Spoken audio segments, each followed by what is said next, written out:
एक ऑर्गेनल जो है वो कॉमन एनिमल्स में पाई जाती है और दूसरी जो है वो जस्ट प्लांट्स में पाई जाती है, वो भी कुछ टाइम के लिए। तो आज हम पैरोक्सिसोम और ग्लाइसोम की हम बात करेंगे। पैरोक्सिसोम और ग्लाइसोम्स को सबसे पहले ड्यूडियो और उसके कोवर्कर ने 1965 में डिस्कवर किया था। आप जानते हैं कि ड्यूडियो वही साइंटिस्ट है जिसने लाइसोम्स को डिस्कवर किया था, और ये पैरोक्सिसोम्स और ग्लाइसोम्स को ड्यूडियो ने ही डिस्कवर किया। फॉर्मेशन इसकी हम बात करें, फॉर्मेशन कहाँ से होती है, हम पिछले लेक्चर में पढ़ चुके हैं एंडोप्लाज्मिक रेटिकुलम वाले लेक्चर में कि इसकी फॉर्मेशन एंडोप्लाज्मिक रेटिकुलम से ही होती है। अब इसके कंपोजिशन हम बात करें कि ग्लाइसोम्स और पैरोक्सिसोम्स, इनकी कंपोजिशन जो चीज़ें कॉमन है वो हमने एक साइड पर लिख ली हैं। ये सिंगल मेम्ब्रेनस ऑर्गेनली है, सिंगल मेम्ब्रेनस, ये सिंगल मेम्ब्रेनस ऑर्गेनली है। और नंबर 2 बात करेंगे, दोनों जो है पैरोक्सिसोम्स और ग्लाइसोम्स, ये दोनों एंजाइम कॉन्टेनिंग ऑर्गेनलीज हैं। इन दोनों में एंजाइम्स मौजूद होंगे, कुछ कॉमन होंगे और कुछ डिफरेंट होंगे।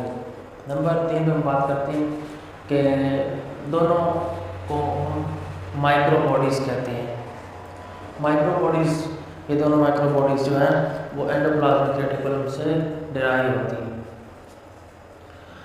नंबर 4 में बात करेंगे कि ये एंडोप्लाज्मिक रेटिकुलम से डिराइव होती है। नंबर 5 पे both have cisternal membranes. Cisternal membranes कैसे, क्योंकि ये एंडोप्लाज्मिक रेटिकुलम से डिराइव होंगी तो इनकी जो मेम्ब्रेन होगी वो एंडोप्लाज्मिक रेटिकुलम से ही डिराइव होगी, तो ये सिस्टर्नल मेम्ब्रेन्स इन्हें कहेंगे, क्योंकि एंडोप्लाज्मिक की जो मेम्ब्रेन्स है वो सिस्टर्नल मेम्ब्रेन्स हैं, ये उनसे डिराइव होंगी, तो इसलिए हम दोनों को कहेंगे कि इनके पास सिस्टर्नल मेम्ब्रेन्स मौजूद होती हैं। अच्छा, अब हम इंडिविजुअली भी इसका पैरोक्सिसोम्स और ग्लाइसोम्स का ओवरव्यू ले लेते हैं, इनकी प्रेजेंस और फंक्शंस के बारे में बात करते हैं। जो पैरोक्सिसोम्स हैं वो उसका डायमीटर अगर हम बात करें तो 0.5 माइक्रोमीटर इन डायमीटर है, और अगर इसकी प्रेजेंस की हम बात करें, ये कौन कौन से ऑर्गेनिज्म में ये प्रेजेंट होते हैं, तो सबसे पहले हम बात करेंगे प्रोटोजोआ में ये प्रेजेंट होते हैं, प्लांट्स में होते हैं, यीस्ट में और एनिमल्स में। अब ये 4 ऑर्गेनिजम्स हैं जिनमें ये प्रेजेंट होते हैं। पहला प्रोटोजोआ, दूसरा प्लांट्स, तीसरा यीस्ट और चौथा एनिमल्स। एनिमल्स में कहाँ होंगे, एनिमल्स में ये लीवर और किडनी के सेल्स में ये प्रेजेंट होंगे एज अ ऑर्गेनल, और वहाँ पर ये डिफरेंट फंक्शन परफॉर्म करेंगे, डिटॉक्सिफिकेशन वगैरह परफॉर्म करेंगे। कंपोजिशन की हम अगर बात करें तो जैसा कि हम पीछे से पढ़ते आ रहे हैं कि ये एंडोप्लाज्मिक रेटिकुलम से ड्राइव होते हैं। एंडोप्लाज्मिक रेटिकुलम में लिपिड से प्रोटीन्स ऐड करके वेसिकल्स को आगे भेजा जाता है।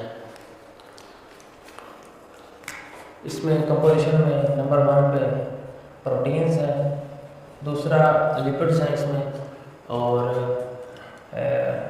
आप जानते हैं कि हर चीज़ की मुख्तलिफ खसूसियात होती हैं। हर वेसिकल्स में जो कि आगे जाके डिफरेंट फंक्शन परफॉर्म जिसने करने हैं, उसमें हर में डिफरेंट प्रॉपर्टीज़ होंगी।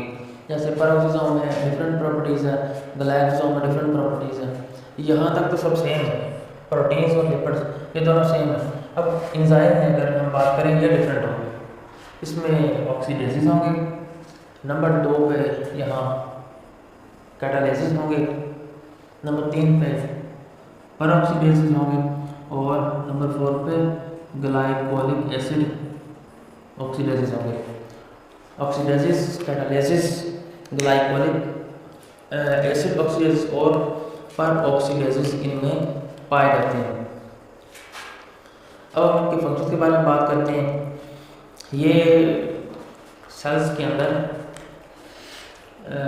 ख़ास तौर पर जो हमारे लीवर्स के सेल्स होते हैं उनके अंदर ये हाइड्रोजन परऑक्साइड जो एक टॉक्सिक सब्सटेंस है, इसकी डिटॉक्सिफिकेशन पहले इसको बनाया जाता है with the help of the peroxisomal enzymes. पहले ये बनते हैं लीवर सेल्स में, उसके बाद इसकी ब्रेकडाउन होती है। तो नंबर पॉइंट 1 पे हमने बात की कि ये लीवर सेल्स में जो हाइड्रोजन परऑक्साइड है उसके बनाने और उसकी प्रोडक्शन, उसके और ब्रेकडाउन के लिए ये इन्वॉल्व होते हैं इस काम में। प्रोडक्शन में कैसे, ये हमने एक ऑर्गेनिक कंपाउंड, इसमें अल्काइल ग्रुप है, तो इसमें हाइड्रोजन है। अब इस हाइड्रोजन को इस ऑक्सीजन में ऐड कर दिया जाता है। जब इसको ऐड कर दिया तो हाइड्रोजन परऑक्साइड एक टॉक्सिक सब्सटेंस बन गया। ये बॉडी के लिए बड़ा टॉक्सिक है, जहरीला है। अब इसे निकाला कैसे है, उसका भी जिम्मा जो है वो लीवर ने लिया हुआ है। तो उसने ऐसे करना है कि किसी और ऑर्गेनिक कंपाउंड्स के साथ ये हाइड्रोजन परऑक्साइड्स को इसका रिएक्शन होगा तो ये कन्वर्ट हो जाएगा, एक वाटर बन जाएगा और ये ऑर्गेनिक कंपाउंड अलग निकल जाएगा। तो ये इसकी होगी, ये होगा कैटालिसिस एंजाइम की वजह से। कैटालिसिस एंजाइम है, उसकी वजह से ये ब्रेकडाउन होगी और प्रोडक्शन जो है हाइड्रोजन परऑक्साइड की ऑक्सीडेसिस एंजाइम्स की वजह से होगी। ओके, नंबर 2 पे हम बात करें, ये जिस तरह ये डिटॉक्सिफिकेशन ऑफ हाइड्रोजन परऑक्साइड के लिए इम्पॉर्टेंट है, इसलिए हमारे लीवर सेल्स हैं उसमें अल्कोहल की डिटॉक्सिफिकेशन के लिए ये परऑक्सीसोम जो है ये बड़ा इम्पोर्टेंट है। इसमें डिफरेंट एंजाइम होते हैं जो इसकी डिटॉक्सिफिकेशन करते हैं।